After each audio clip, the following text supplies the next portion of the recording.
So, today we will talk about something that has many names depending on which area, the background of the area. So, in ecology, what I will talk about is sometimes called alternative stable states, okay? Which in physics is just, in mathematics also, bistable systems. And these systems, and sometimes they present what's called a critical transition. This is a lot of physics jargon. Critical transition, or sudden jumps in ecology. You would say that there are sudden jumps in certain quantities, okay, which occur on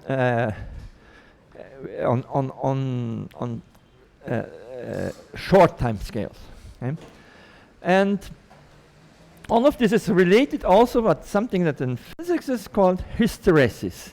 Okay, so that's I'm just throwing a lot of names so that you maybe you can catch one with the background you already have. Okay? So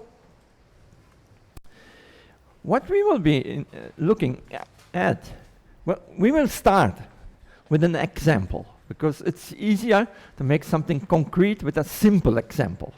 Okay? And the simple example is vegetation dynamics in semi-arid habitats, and a transition between vegetated environment to desertification, to desert. Okay? And we will have a toy model for this. Obviously, this is not something that can be studied with only some equations, simple equations, but there's a toy model which actually encompasses, in general, the main features of this transition. Okay? Once we have studied this, then we will be able to, when we understand what a transition is, then we can maybe talk about other places, other situations where you have this kind of critical transition. Okay, so let's start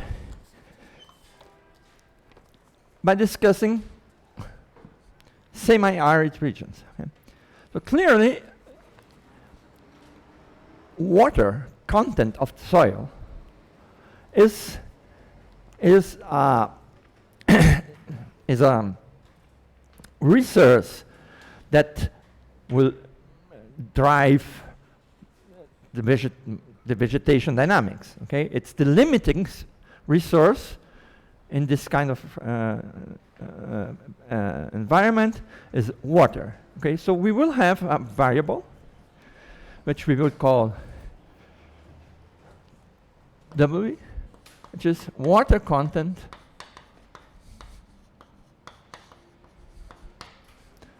in soil.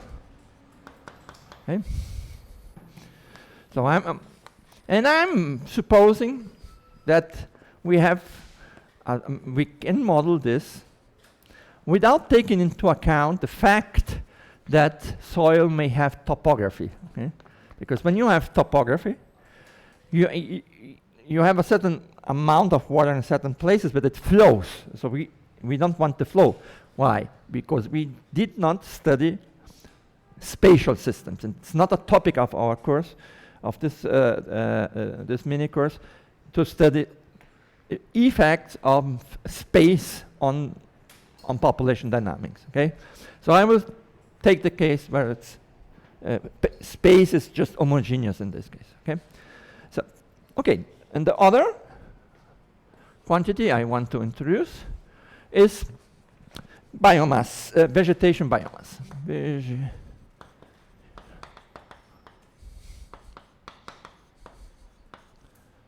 Okay.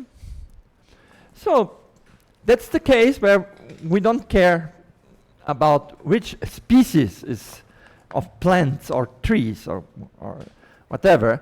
is in this semi-arid region. Okay, so we just think vegetation biomass. Okay, and these are the two variables that we will use to write an equation, and they have to be coupled somehow. So we will write something like that and something like that. Okay? So, first step, water, it's an abiotic resource. Okay? It means that it is not, water does not create more water, okay? At least at a certain scale. Okay? So there must be something like rainfall. Okay? So rainfall, we'll assume that rainfall in this region is connected to, obviously, to global circulation and global climate things and so on, but we'll suppose that it's not connected to the water content of the soil here. So it's just a constant rainfall.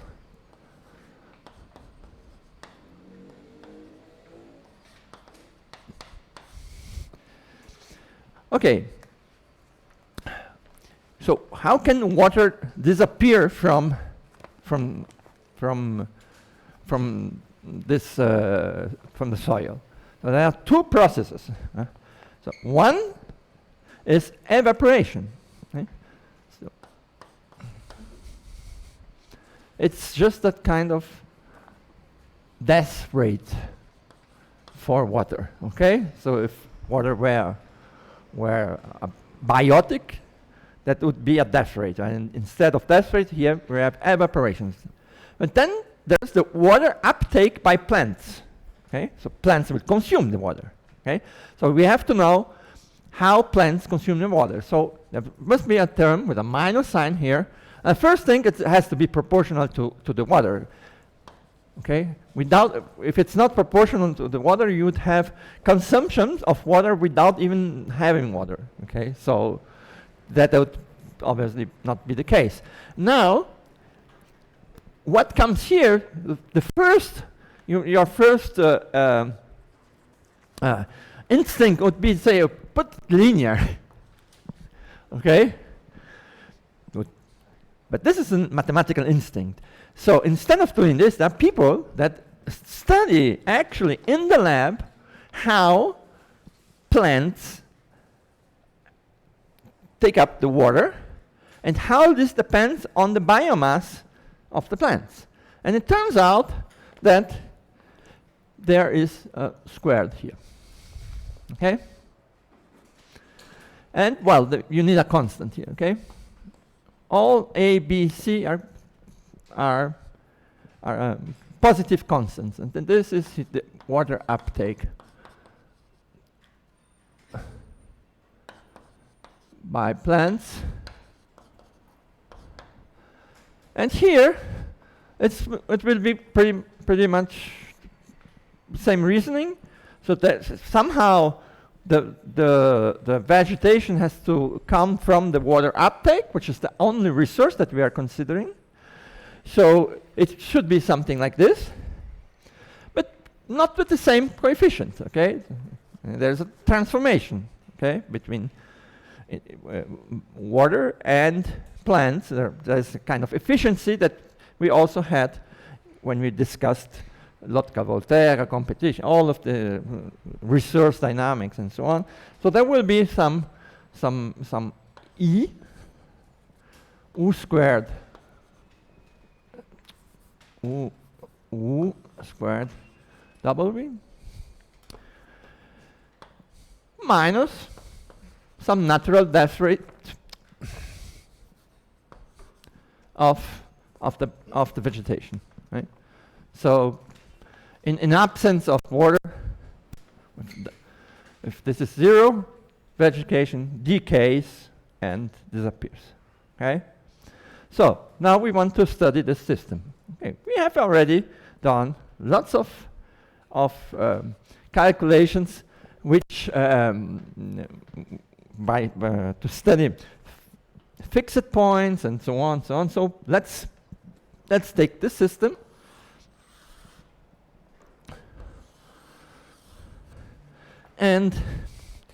and study the fixed points, and let's see what happens.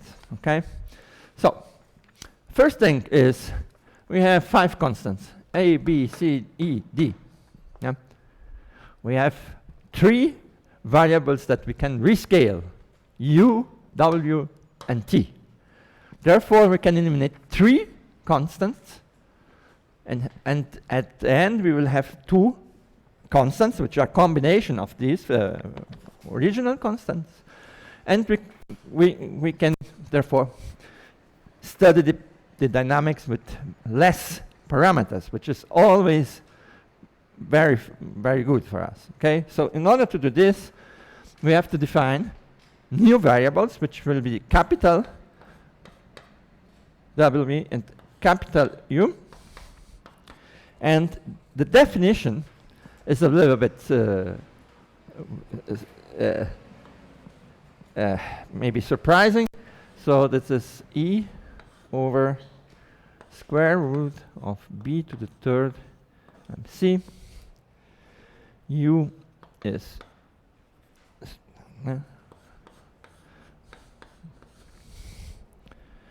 and capital T will be times B. Okay, so that's B is 1 over time. Okay, for bidimensional analysis, the dimension here has to be the same dimension as here. This is water over time. You have already water. B is 1 over time. Therefore, this capital T is now non-dimensional. Okay? So then you would say, okay, how did you find this? Okay, so this is done in the same way that we have done in all other cases. You could have started with something like it's proportional to the capital one, some alpha, use capital, some beta, and T some gamma, and then put into the equation and choose alpha, beta, gamma in such a way that I can eliminate some of the parameters. Okay? Is that okay? So now I have to substitute this here. So let's vote. You want to see the calculation step by step, or may I just write the result? So who wants to see the calculation step by step? 1, 2, 3, 4, 5, 6, 7. And who doesn't want? 1, 2, 3, 4, 5, 6. Oh, it's more or less the same. It's more or less the same. Okay, so therefore I will do the following. I will do it for one of the equations and leave the other one as an exercise for you. Okay, it's just a small, easy algebra. Okay, so if you do this, therefore by step, let's start with the first one. Okay, so we have the W. It will be now related and substituted by the capital W. Therefore, what you will have here, instead of you will have d dt, will become d capital T. Okay, but T, small t, is like 1 over B capital T. Okay, so the small t is capital T divided by B. When you substitute this here, you will have B times d dt. Okay? Yeah, this is just of T is equal to capital T divided by B, which is just B d dt. Okay? Just substituting. Okay?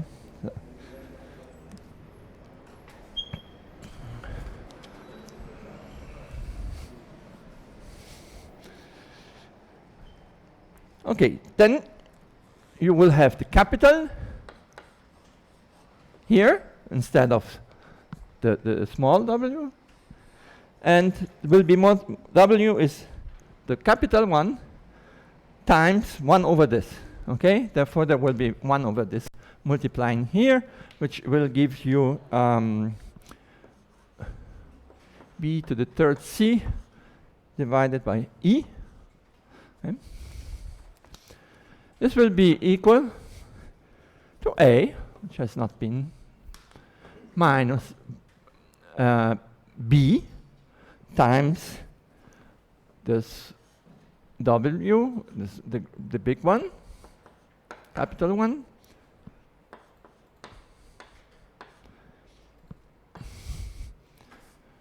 minus C, the same thing here,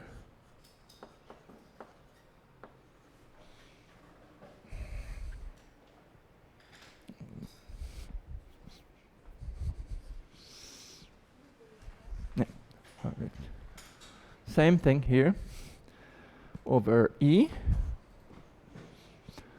times the scaling of U squared.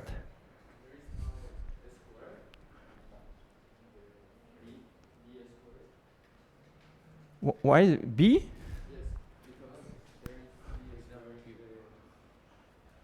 I didn't understand. Oh, okay, but it's actually b to the third. Sorry, it was previous one was correct. Was wrong. Okay? Okay, so we have this times this guy, but before we write the variable, there's the scaling of u, and the original u is the capital U divided by b times c. But it's squared, therefore there's only one term here, 1 over bc, that's the square of the thing, times capital W, capital U, okay? And now, you can do the following. You divide everything by this, okay? Then this will cancel here, and will cancel here, but won't cancel here, okay? So, if I divide everything, I get b, dt, is equal to A times E divided by square root of B to the third times C minus B times W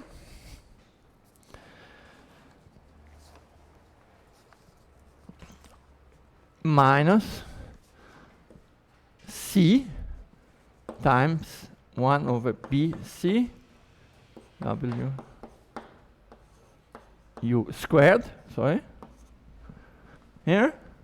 Then I divide everything by B, okay? dW dt is equal to A E divided by this thing here, B to the fifth times C minus W minus, with this one, it's the, whoop. I did a mistake here, yeah?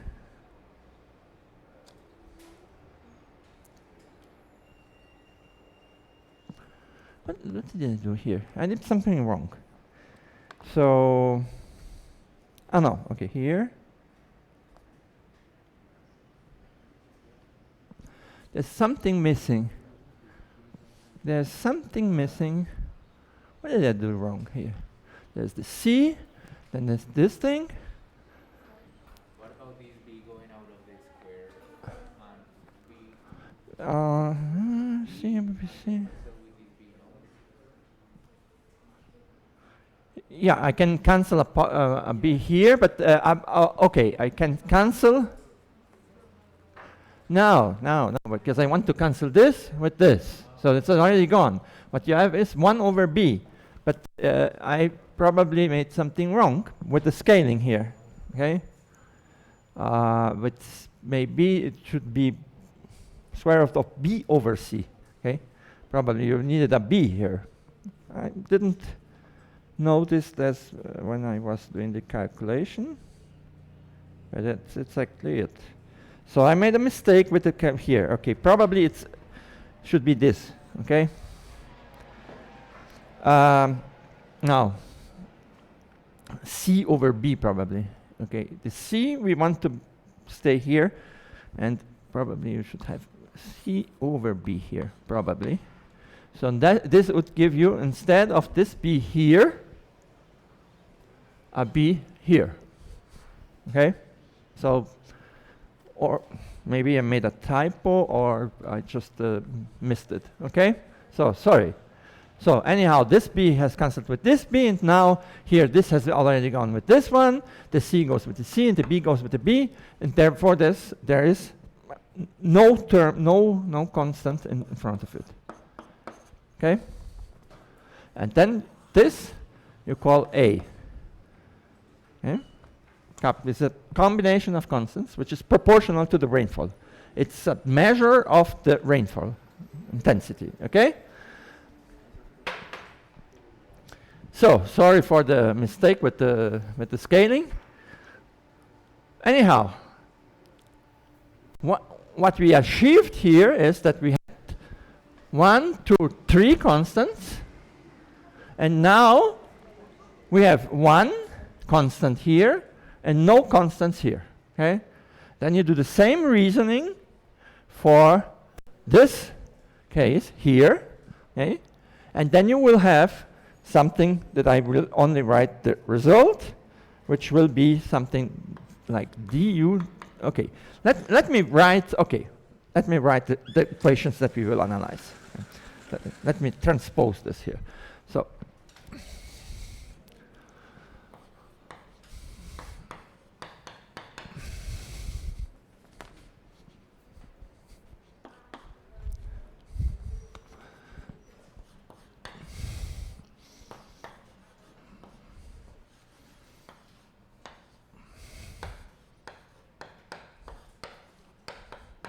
will be this.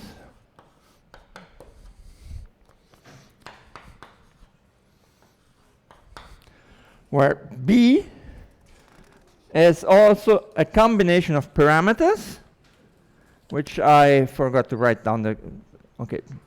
That's also a combination of parameters, okay? So I introduced a scaling, such that I have scaled out this term, and I made both terms without any how to say coefficient. So the only variables that remain here is this one, which is rainfall.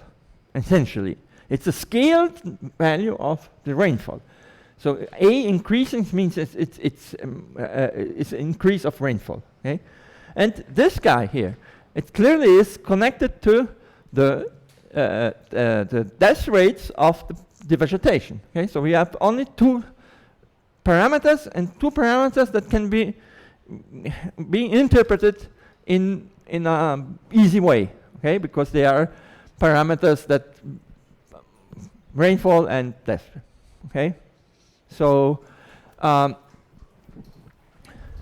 this is the equation that we want to study. Okay? So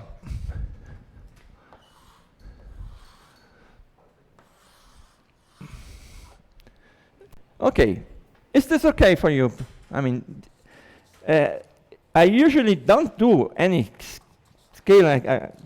The scaling calculations takes time, that I'm doing here because I see sometimes it may be confusing for people, but I get used to scale variables. Okay, this is just multiplying your variables, which mean biomass and mean water content or whatever variables you have, and just multiplying them by a constant.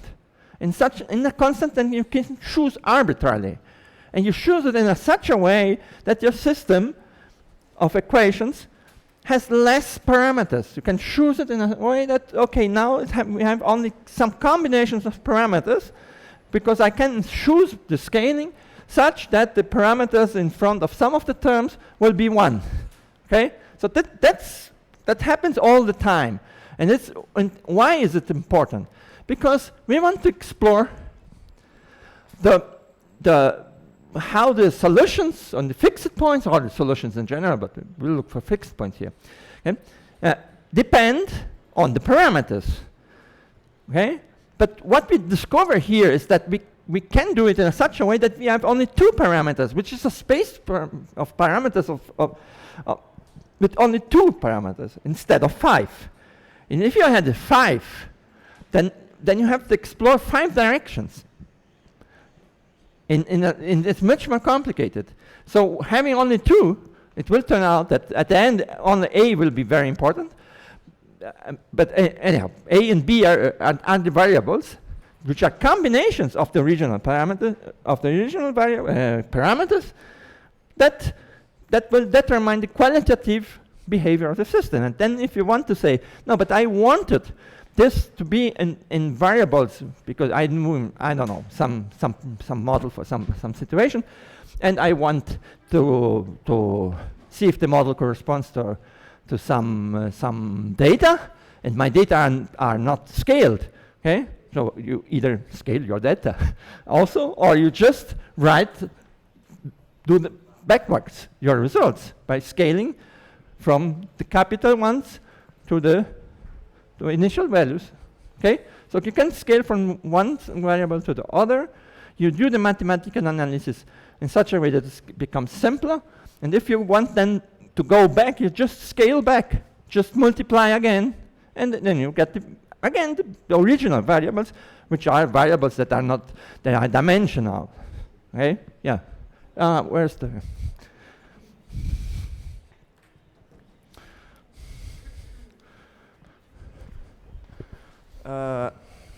I think I understood how the initial parameters are transformed in this system, but what happens to the death rate? Because the death rate isn't represented in any of these terms. Here. Oh, the B. Okay. Okay, so I forgot to write down. It's in some paper that I want to look for the paper now on the computer. But this B is a combination of parameters proportional to the death rate. To what was the death rate called? I can't remember. But was the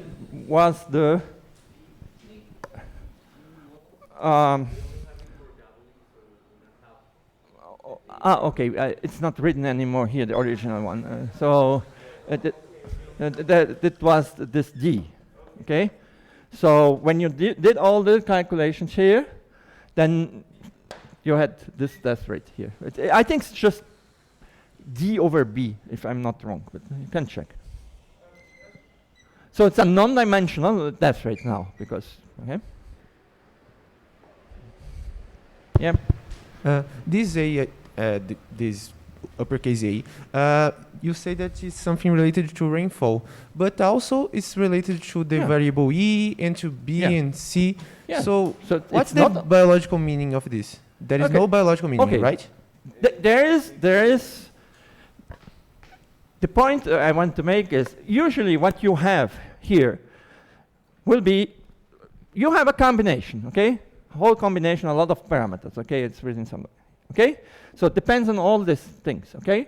So, but it is proportional to A, yeah? Okay, so if I want to know how the system behaves if I have a change in rainfall, okay?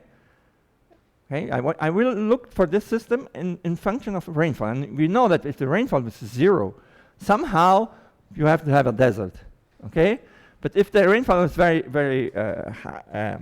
a high value, somehow you expect vegetation, okay? And how this will be, we don't know. But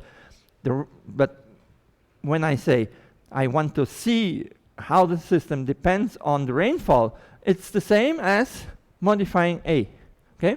So then you can do other interpretations also. I mean, there's the efficiency, all of these things, which combine to a constant. But for us, the important thing about this constant is this non-dimensional measure of rainfall, okay? Because also the other parameters are more intrinsic to the system, okay? So the rate of evaporation, well, could this somehow change? Well, it can change if you have a climate change, but in general, this would be does not change much, okay? And then other uptake of water and so on here. There are the constants floating around, which, well, they are more or less intrinsic to the system, okay? And as they are intrinsic to the system, they are not a control parameter. My control parameter, my external parameter, is A, which is the thing that may change, that I want to see what happens when I have a modification of rainfall, okay? So, very good. So we go for fixed points, okay? Yeah, question. Okay, there's a second one here.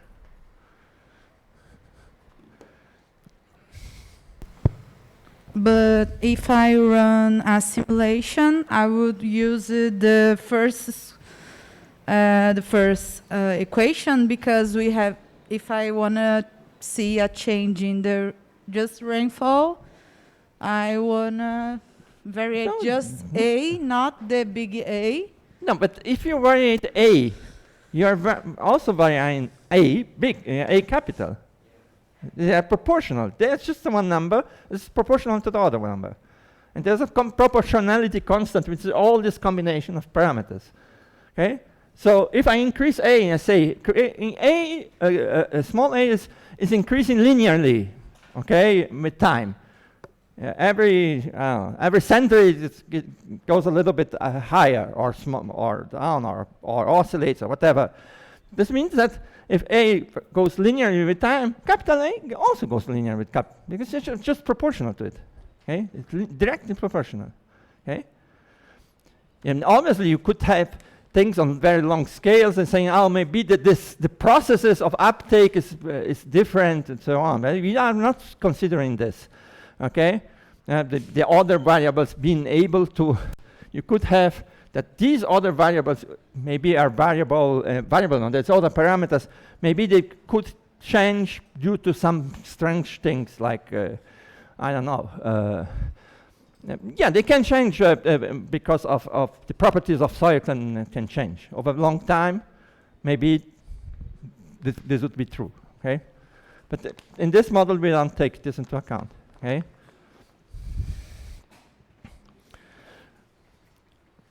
Okay, the fixed points.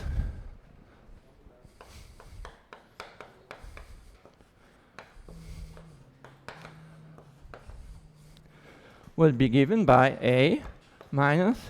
So I will use this notation with the star saying that that's the value of equilibrium between water and vegetation.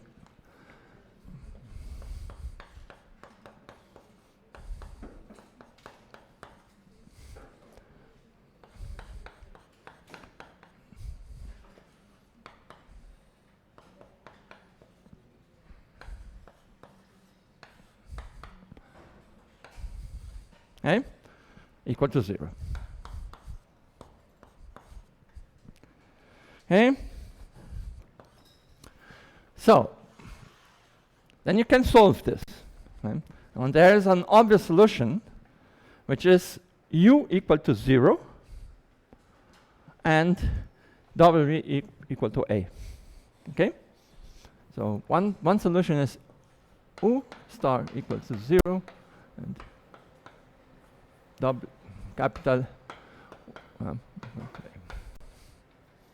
okay, so that's the desert. There's no vegetation, absolute desert. Okay, so this is one. But there are others. Okay, if I suppose that if I suppose that U is different from 0, then you can get something like, let me see. You can calculate U in terms of W here, okay?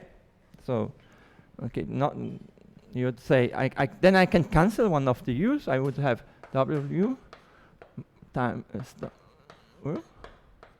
star minus B equal to 0, okay? Because I now cancelled one of the U's, because I'm supposing it's not 0. Therefore, U star is just B over W star, okay? And then I can substitute here and get an equation like A minus W star minus W star times B squared over,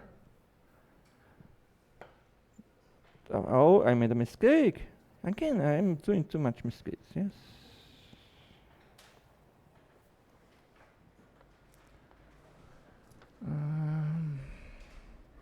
No, I made no mistake. Okay, I'm glad. Okay, over this here, squared, which gives me, I can cancel this with this, and multiply everything by capital W. It has capital W times A minus squared minus minus B equal to 0. Okay? Second order polynomial which you can solve. Okay? B squared. Okay? Thank you. So you can solve this, okay? So I will just write the solution. Okay, may I erase this because it's just substituting one equation into the other. Okay.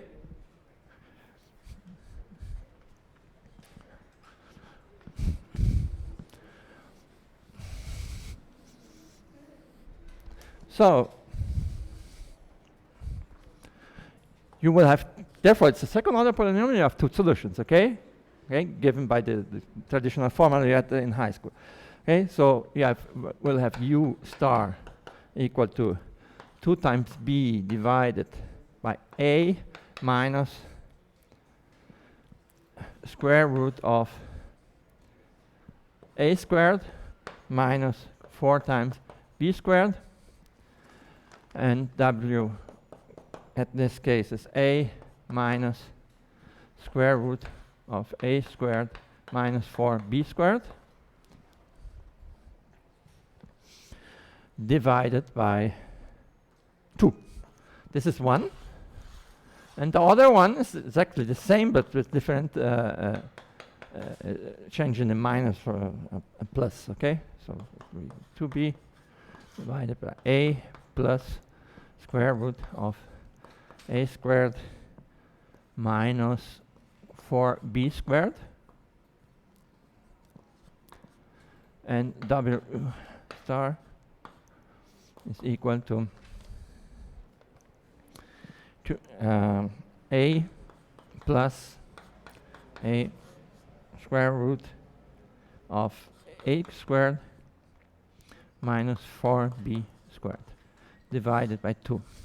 Okay, so these are the fixed points. Okay, and well, the first thing we have, which is important, is this that a has to be larger than 2 times b in order not to have an imaginary number here, okay? And this is an interpretation.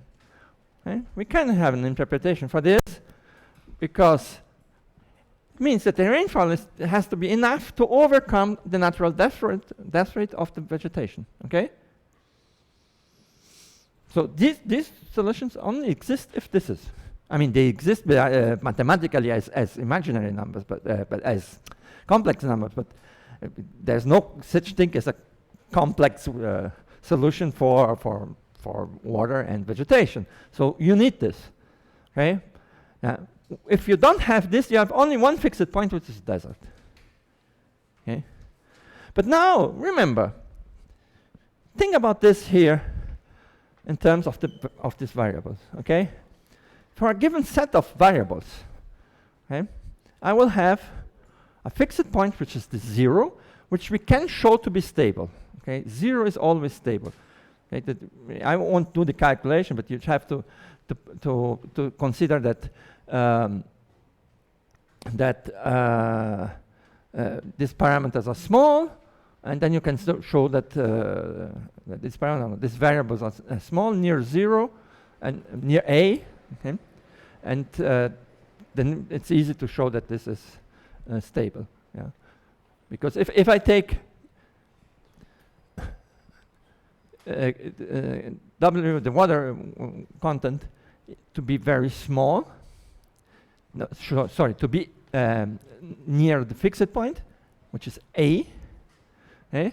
Then near the fixed point, this will be very small. Okay? And this one would be smaller because it's a u squared, so it would have the linear term. Okay? And then you get can show easily that this is always negative, because you would have a negative term here, so the water goes back to zero, to A. Okay? The derivative goes to zero, and the same thing you can calculate here. So I'm not doing the analysis because it takes time and so on, but okay, this is fixed point. Now, let us say, so for all combination of parameters,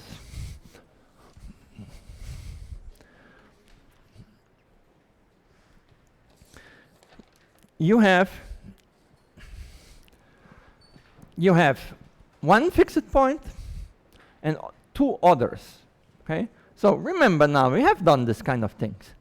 The fixed points have one fixed point, then which is stable for at least some initial conditions. Then you have another one that is also stable with some initial conditions, and then usually what you have in the middle, you have an unstable fixed point, like the Ailey effect, pretty much similar. Okay, so for every value of the parameters, we have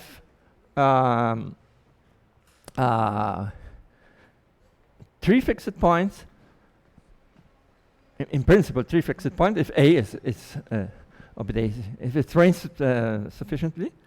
We have three fixed points. We have two stable and one unstable in the middle. So now I could be interested in plotting somehow the vegetation at equilibrium. Okay, vegetation at equilibrium in terms of A. Okay.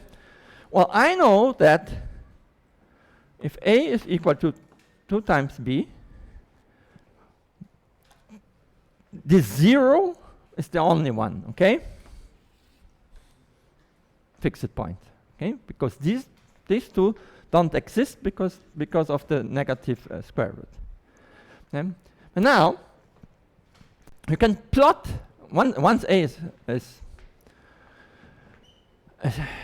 bigger than 2 times B, you can plot these guys here, okay?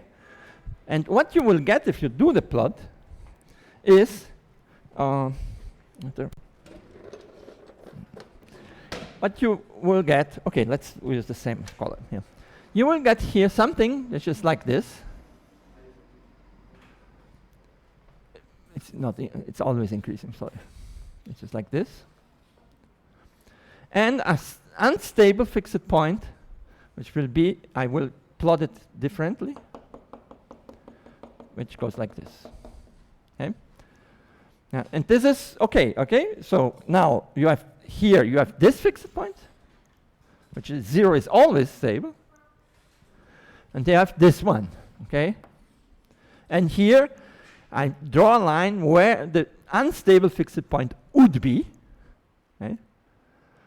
But you don't observe unstable fixed points. But now it becomes clear also that this is something which is the line that divides the portion where the basins of attraction. So if I start, say, my system with a vegetation cover, which is in this region here, it gets attracted to this fixed point, okay? And if I start below, it goes to 0. Okay?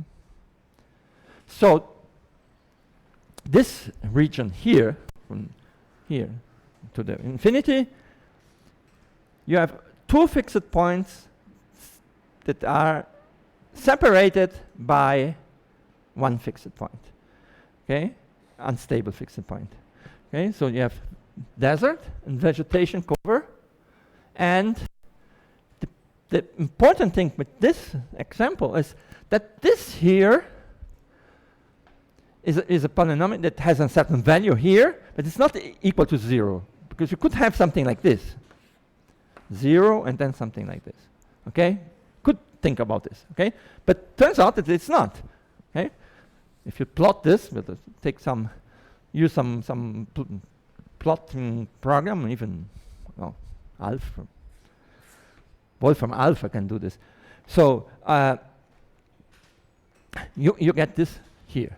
Now let us think about A being variable on a scale of time which is sufficiently long so that at any given point of time the dynamics goes on a much shorter time scale, and on this time scale A is constant.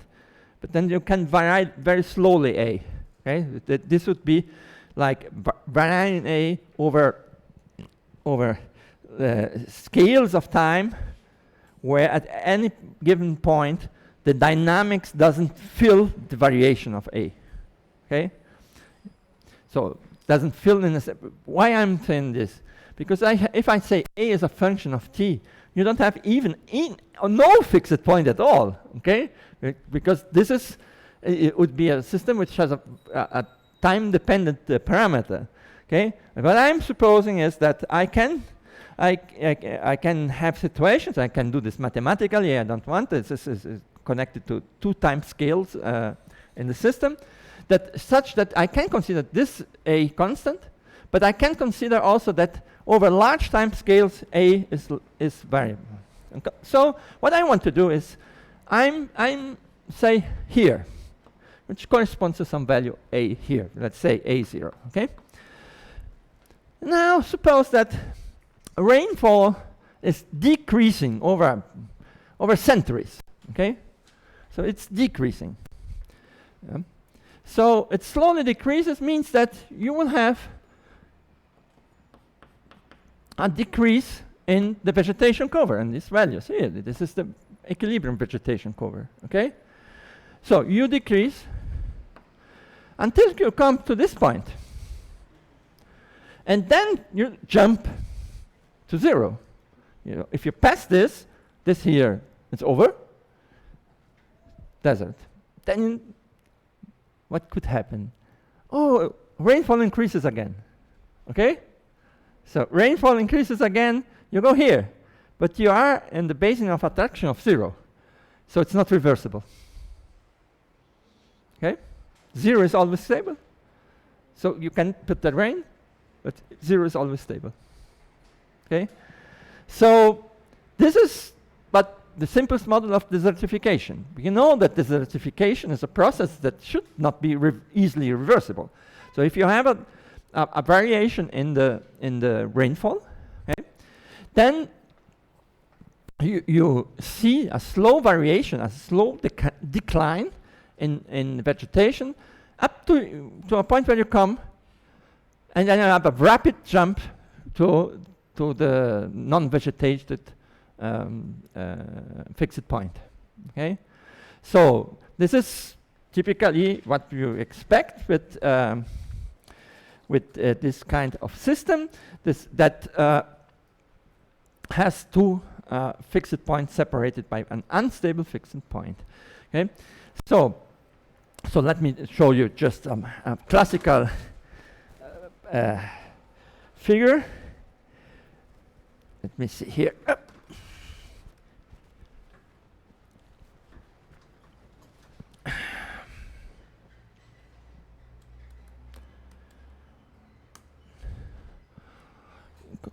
Como é que faz para eu projetar?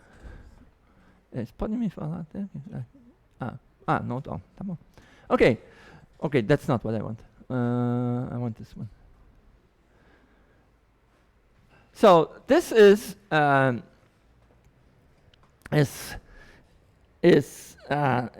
estimative of vegetation cover in a certain point of the Sahara Desert.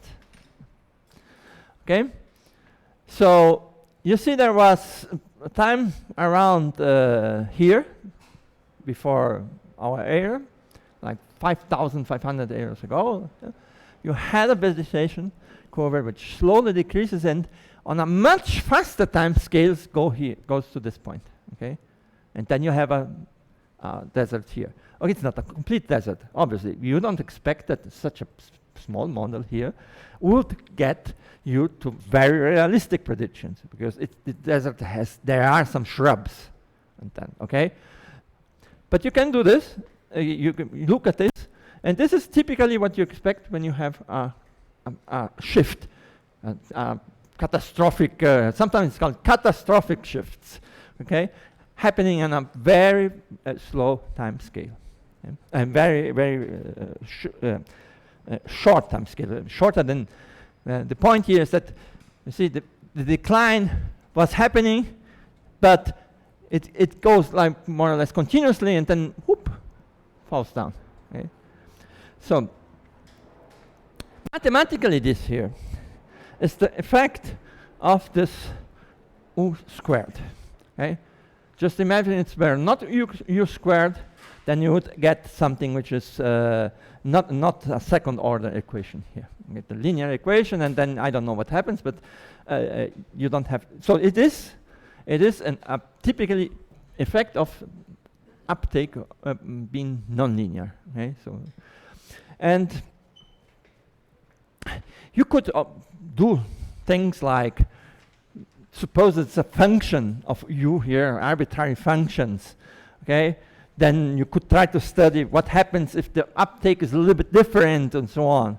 But then most of the time, what you will get is that nonlinear terms here, anything, if you put a U to the third or the fourth, you will get maybe some other fixed points and so on.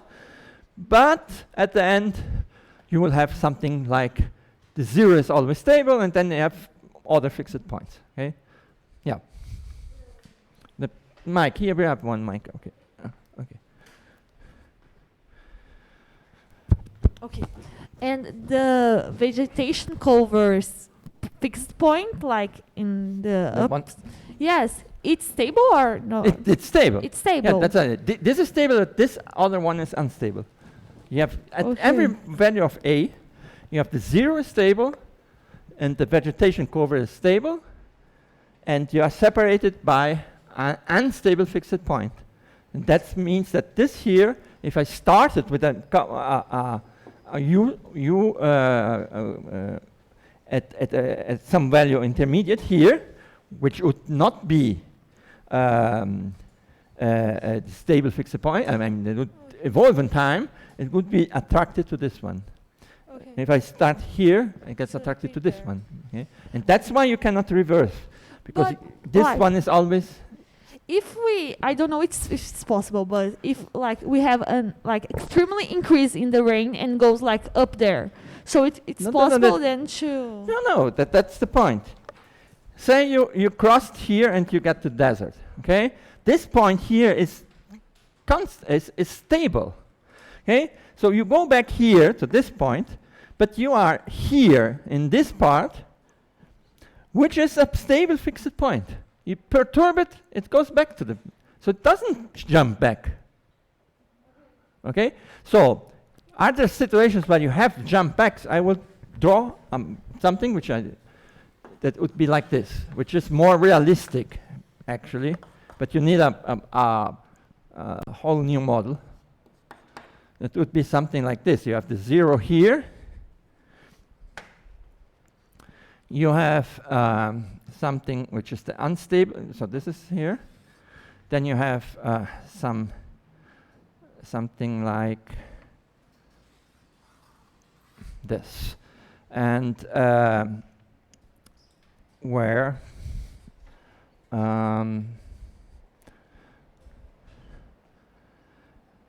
let me see. Oh, okay, you don't have this. You have something like this. Okay? So you would have been here, you drop down. Okay? But then when you increase, you will be attracted to this one. Okay? And this is unstable. Okay? But if you increase a lot, you can jump back.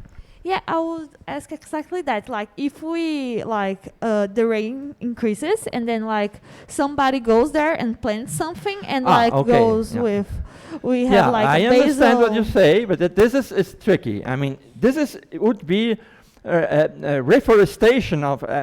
But okay, you are here with close to zero. Then you have to have a biomass that you artificially put here, so that you get to this point, because you know it's stable. So you have to have the rain back, okay, or irrigation, okay, and plant a lot, such that you have a very high number of biomass artificially, okay. Here, what I'm saying, it's like, but this is usually on small scales, okay. Like there are people, for instance, in Israel, they have this kind of thing, okay. But I mean, whole regions of like the whole Sahara. I mean, there's no way of putting. But well, Sahara today it's different, because the soil has become in many places it's dust, cannot even plant. Okay, but this is something else. No? But the point is here that you have the natural dynamics without human intervention is such that you have the desert is a stable fixed point. And if you have a more complete model, you will get something this. The zero is not stable, but there's a small value of vegetation here. And if you, there's one transition, and then there's another transition back, okay? In this case. So this is so the fact that I start, say, at A0, I go up to some point here, and I go back, and I don't get the same value, this is called hysteresis. Okay?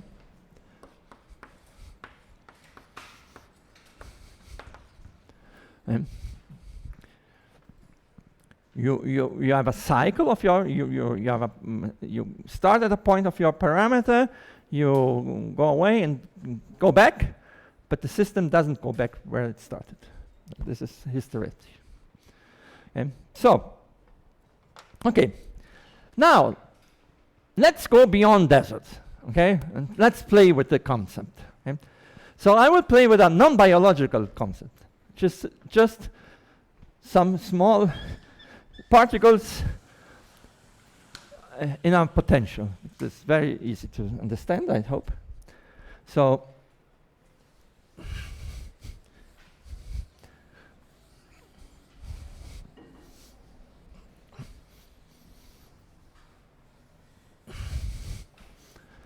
now, suppose you have, but it's in physics it's called double well, but that particular double well. You have a, say, something like this, and you have small ball here, okay? And the small ball either is oscillating here, okay, goes back and forth, and you have, or if you take into account friction, it will stay exactly at the same, okay? So, okay, so you have two fixed points, here, here, okay, but here, and here, and this is the unstable fixed point. It's exactly the same thing. Okay? So, now, you would say, maybe I have some variations of this height here, okay? And I could go for something and say that the ball is bouncing here, okay? I would, at a certain point, arrive at a point that you don't, this guy here goes to a plateau or something. And then when this was bouncing, it goes whoop, down, okay? So this is, for instance, the same kind of thing that we saw before. Because if I now go back and have a higher hump here, this thing won't go back there. Okay? So these are fixed points separated by unstable fixed points, and this can appear in many situations. One very well-known situation, it's beyond desertification, is lake eutrophication. Okay, when you have the lake, there's one state where water is transparent and you have plants and so on, and the other is a state which is high turbidity, and plants start also to die, and you have a lot of plankton and so on. You get a turbid state, and this is due to the input of pollution usually. Okay, so the pollution may make you can have a transition from a transparent lake, a normal lake, to a lake with turbidity, which has been eutrophied. Very so strange word.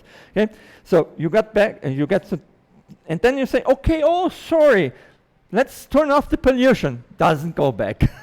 Okay, so that's a case of also just called a critical transition, and the system is modeled usually by a set of 3 or 4 equations, which have this alternative stable fixed points. Okay, so and yeah, so let me.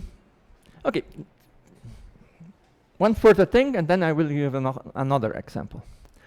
Now, say you live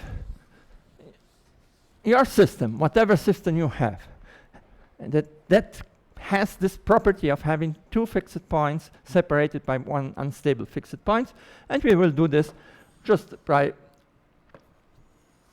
drawing something like that. Okay, so this is fixed. Now I don't want to do anything here. Okay, and I'm here. I'm okay. Now, what happens if the system is under noise? How would be noise in this case? Noise would be kicking this ball a little bit. Okay. And then you have the intensity of the quicks. It obeys a distribution. Okay, would be noise. Okay, you can have many types of noise and so on. If the noise is of very small intensity, it will almost do nothing here. Okay, but if you have actually a distribution, and the distribution of noise is such that strong kicks can happen on a large time scale. It will be rare, but can happen. Then at some moment, this can go here without even moving the height of this barrier. Okay, because under noise, you would transit. And then while they say, okay, I'm here, and I'm again under noise. Okay? At a certain point, you will go back, okay? Because the probability of having a very strong kick is not 0. Okay? So you would have something like this: the kicks, okay, intensity, and they have a probability distribution function for the intensity, okay. And if this goes, this typically has to do when maybe this doesn't fall very. The probability of having one kick here may be very small, but still, say, not so small. It's not decaying exponentially, like this, or to this side also depends. And therefore, what you expect most of the time is kicks of this intensity, but sometimes you will get here. And then maybe one of this is enough to pass the barrier. Okay? Could be. So now let's see what would happen here. Let's start with our ball here. And from time to time, I will record the position of the ball. Okay. So I take a screenshot, a shot of the ball, and I see where it is in space. Okay. So here's the 0, for instance, but it is under noise, therefore it doesn't stay in 0. Then you will have sometimes here, sometimes here, sometimes here, and so on. And I will have a probability where I can find it. Okay? Well, now, let's think about problems with managing systems. Could be a conservation problem, for instance. Could be other things. And I have only this data. Okay? Only this data. I don't have the model. This is the model in this case, okay? This model is a ball and so on. It could be put into mathematics, but I mean, we do it just intuitively, okay? And I have a not very long time series of the positions. So I got only this, okay? And I will consider that going to this state here is impossible. The probability will be very, very small. Because we'll say, oh, this is maybe a Gaussian normal distribution and so on. And then if you go to this point here, you will never see the ball here, okay? But in a bistable system, this is not true, because there are rare events that will be the transition here. And then kicking here will give you another hump here. And then there will be this region, you would never find it, okay, here, but you have a double humps, okay? So this is, and then you have small probabilities that sometimes you make the transition. So this is the transitions are rare events, okay? So there's even in statistics, you have books that call statistics of rare events, a whole development in statistics to treat this kind of thing. So you have events on a short time scale and on a long time scale here. Okay? So from the point of view of management, it poses a very complicated question, okay? Because unless you know the model, that the model predicts something, just the data, and you could put whatever you want. You could put your best machine learning algorithm. It would never discover that can be here just from data. So this is interesting also from a more broader consideration about the relation between data and theory. So today, a lot of things are done which are data intensive. And it's okay to have things that are done data intensive. But many times people are fascinated by artificial intelligence using deep neural networks and machine learning and so on. And it actually can be fascinating, okay? But there is an importance for theory also to have not only the data, but know some mechanisms. Because here only theory can give you that this is possible and that this is not the old story, okay? Because all data are finite, okay?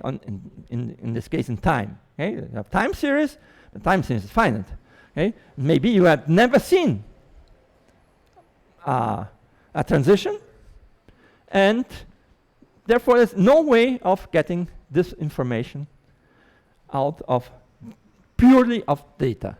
You need some model, you need some theory behind, okay?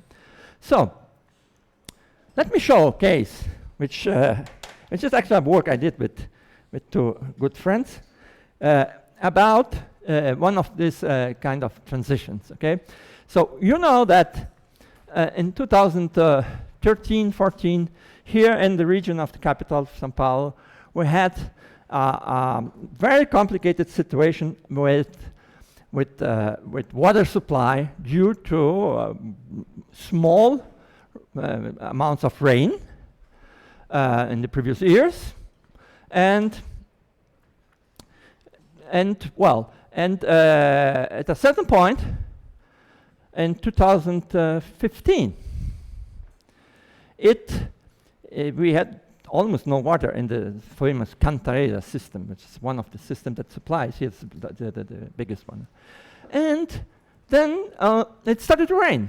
Okay, but people were anxious, if you were here from São Paulo, people were anxious that it didn't rain until the end of February, which is the rainy season starts in October, and the rain was not very strong. And then suddenly you have rain, and the system did not react immediately. Did not. Okay? It took more than a year to recover the system. Okay? So this looks like alternative stable states. And actually, so we wrote a model, which I won't go into details here, for this situation, which is this paper here. It's Catastrophic, which we published, and where are the model? We didn't write down the model actually here, but it's only in the final part. Okay, so okay, I don't have time to explain the model. Okay, but let's just look at this here. So this why is it not well? What's happening? Where is it? It's not. The dimension is curious. Okay, okay, I will do something else. How do? No, it's cutting here, and I can't. Yeah, no.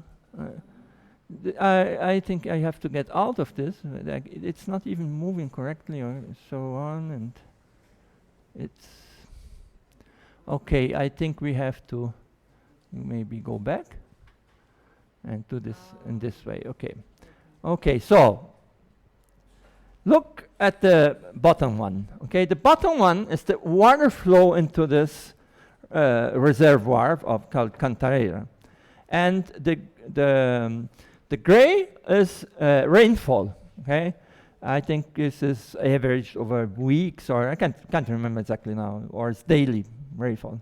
Okay, so you see that you have a certain regime here, which is pretty much constant. Okay, then you have super year here, and also super year here, and then you see that the rainfall goes here. Okay, goes back to the normal regime. Right? And suddenly here it goes down, and then it rains again, and it doesn't go back. Okay. Well, this was written in 2015, in 2016, and having also some management of the system, you would we got back to normal levels. Okay, it's not a completed catastrophic because it is managed. Okay, you can save water. Okay? That's, you can see the effect of saving water in the top panel. That's the volume of water in this reservoir, which is different from the below. Below it's just the inflow, but the water, the content depends on both the inflow and the outflow. The outflow is the consumption. Okay, and you can decrease consumption, and then you get a higher value of the volume. Okay, but you see. This small recovery here at the end. Okay? This is not due to water flow being higher. It's due to save water by decreasing the consumption of water in the city. Okay? So this is an example of a critical transition. We wrote a model for that. Okay? And actually, I have a plot that is not published, or maybe it's published in a book. I can't even remember that, which is this plot. Now, this plot has, okay, it's in Portuguese, this plot. Okay, yeah. Here is the rainfall over the last 365 days here. Okay? And there you have the inflow over the same period. Okay, so if you look here, let me sit here in order to use the pointer. Okay, you start here in 2012. You are here in this region. A certain rainfall corresponds to a certain value of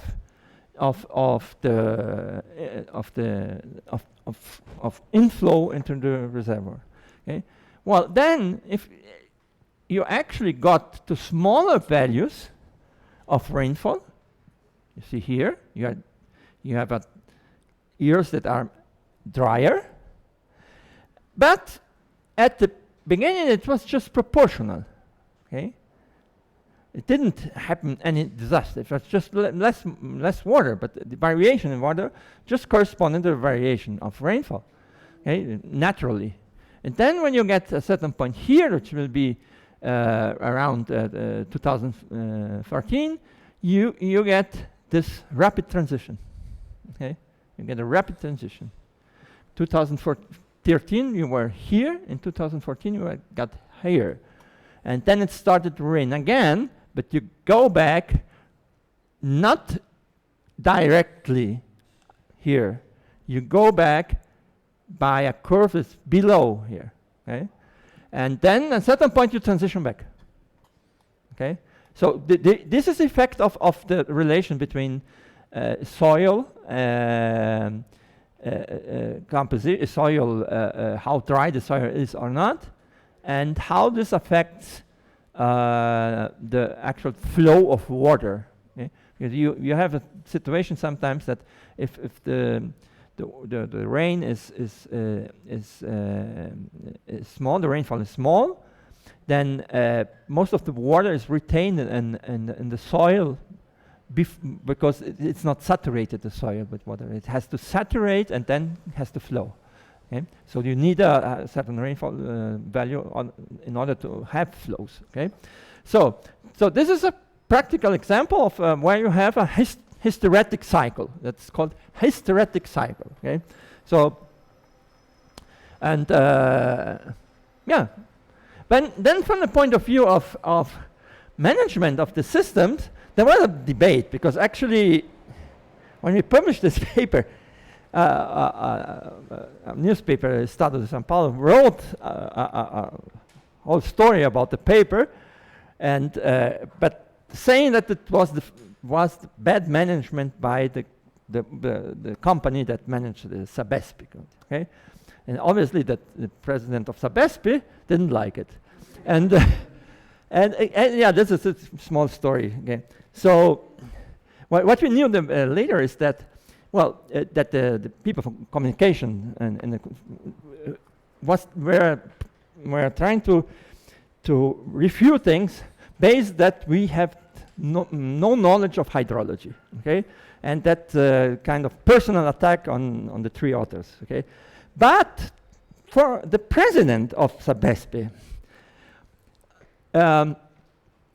he's an hydrologist. He's not he's an administrator, but he is professor of hydrology at the Federal University of Rio de Janeiro, and he stopped this kind of attack and took the paper and wrote a comment to the paper on the website of this is plus one, and you can comment there.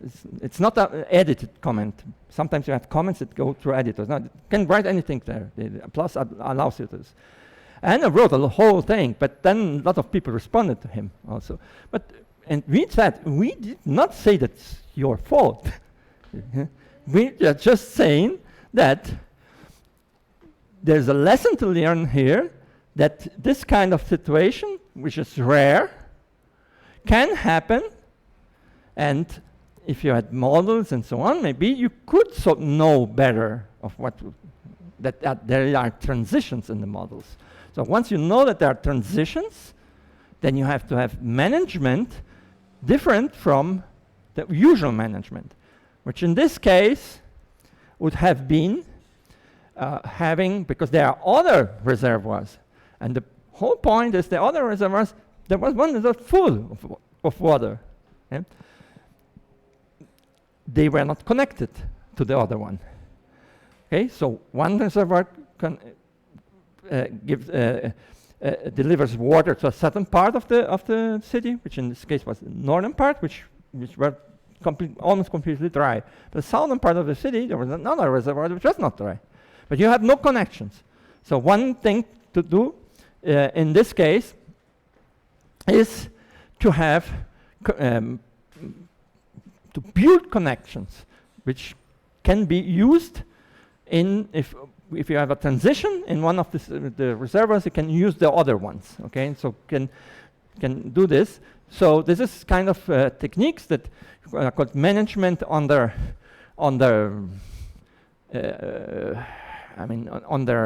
for systems that have shifts. Okay, so it's, actually this is the kind of thing that happens with electricity production. Okay, you have reservoirs usually, and then the waterfall and energy is created. You have a lot of them, okay?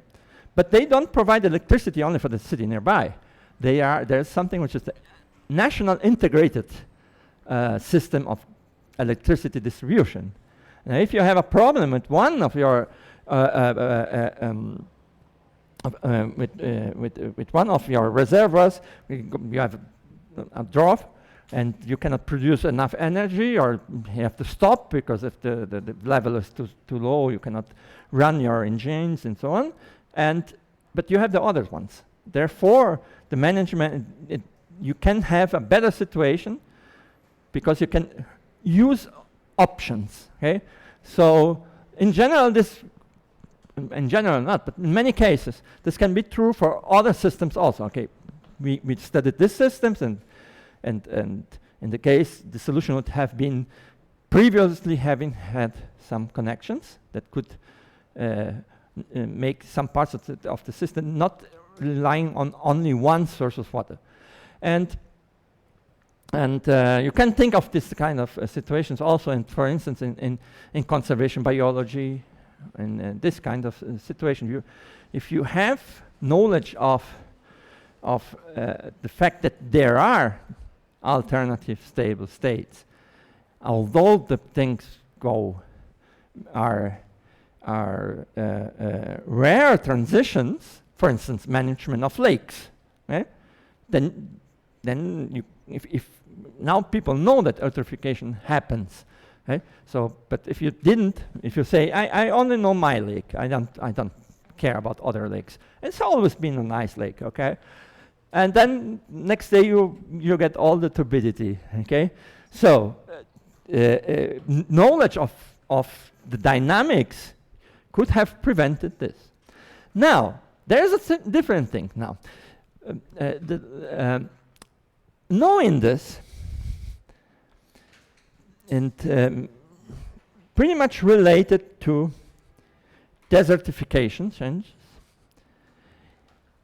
there is the question of, can there be signals that you are close to a transition so that you can avoid the transition?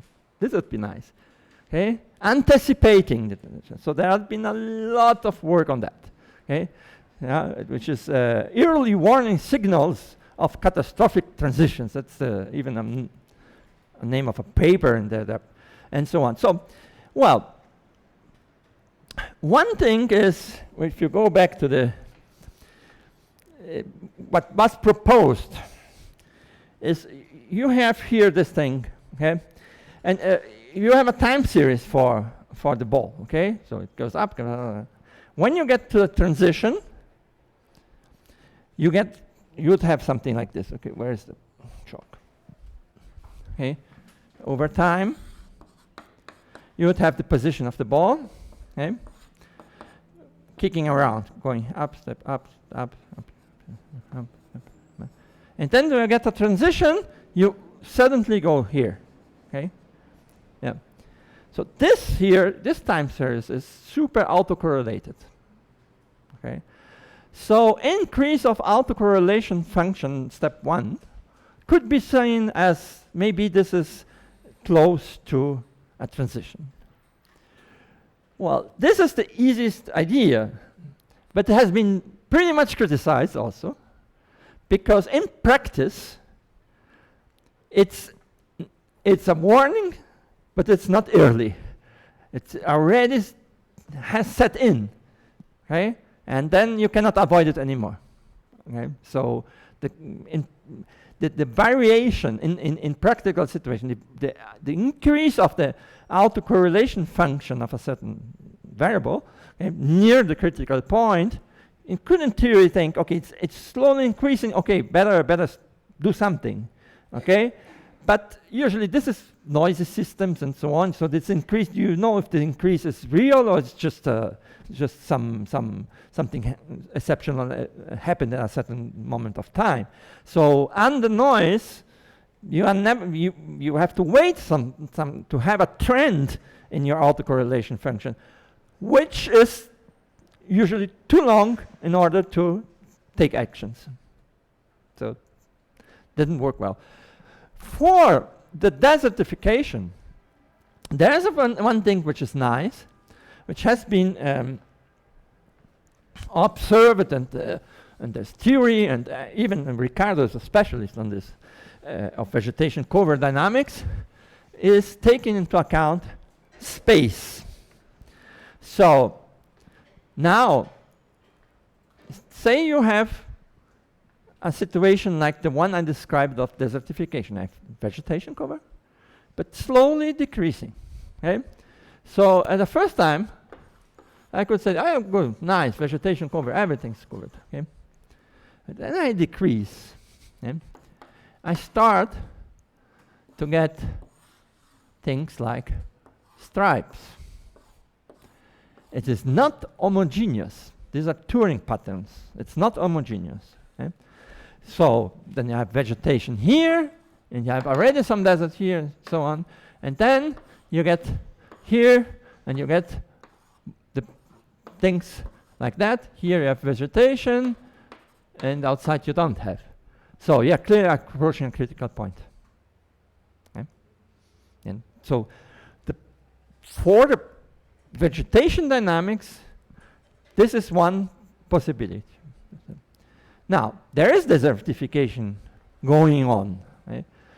For instance, we have some suspicion in northeastern Brazil that there are certain areas that are getting drier. But the really big region where you have this is south of the Sahara, which is the Sahel, okay? Which is the transition from desert to savannas or tropical forests in savannas. Okay? So there you have photos from above that you see this kind of thing. But I mean, this spans from whole Africa from west to east. Okay, so it's not doable. So the countries of Sahel trying to go there and plant millions of trees. Okay, so this was in the newspaper some years ago. Okay? So in order to try to avoid it, but I mean this is usually very difficult because you have really an amount of things that you have to do. You have to irrigate also. Irrigation plus a lot of trees. So I don't think this has worked out because, well, these are also very poor countries, and water irrigation is very expensive. Okay? Very expensive, and you have to bring the water from somewhere else because you don't have it there. Okay? So this is very expensive. I don't think they had money but that was what they tried because they know that there's a transition and so on. Okay? So, and you know that you are close to a transition because you are losing and you are getting modification of patterns. When you see the modification of patterns, that is, you are close to transition. Okay? So, okay. So I think that's all for today. You have more questions about critical transitions? Okay, so Friday we have kind of free discussion about the topics of this week. Please write some questions for Friday, and maybe you can also think about transitions and try to find examples. Maybe you can discuss transitions, but not every transition is critical. For instance, okay, discuss this also. Okay, and also consumer resource dynamics and so on. Okay, so thank you.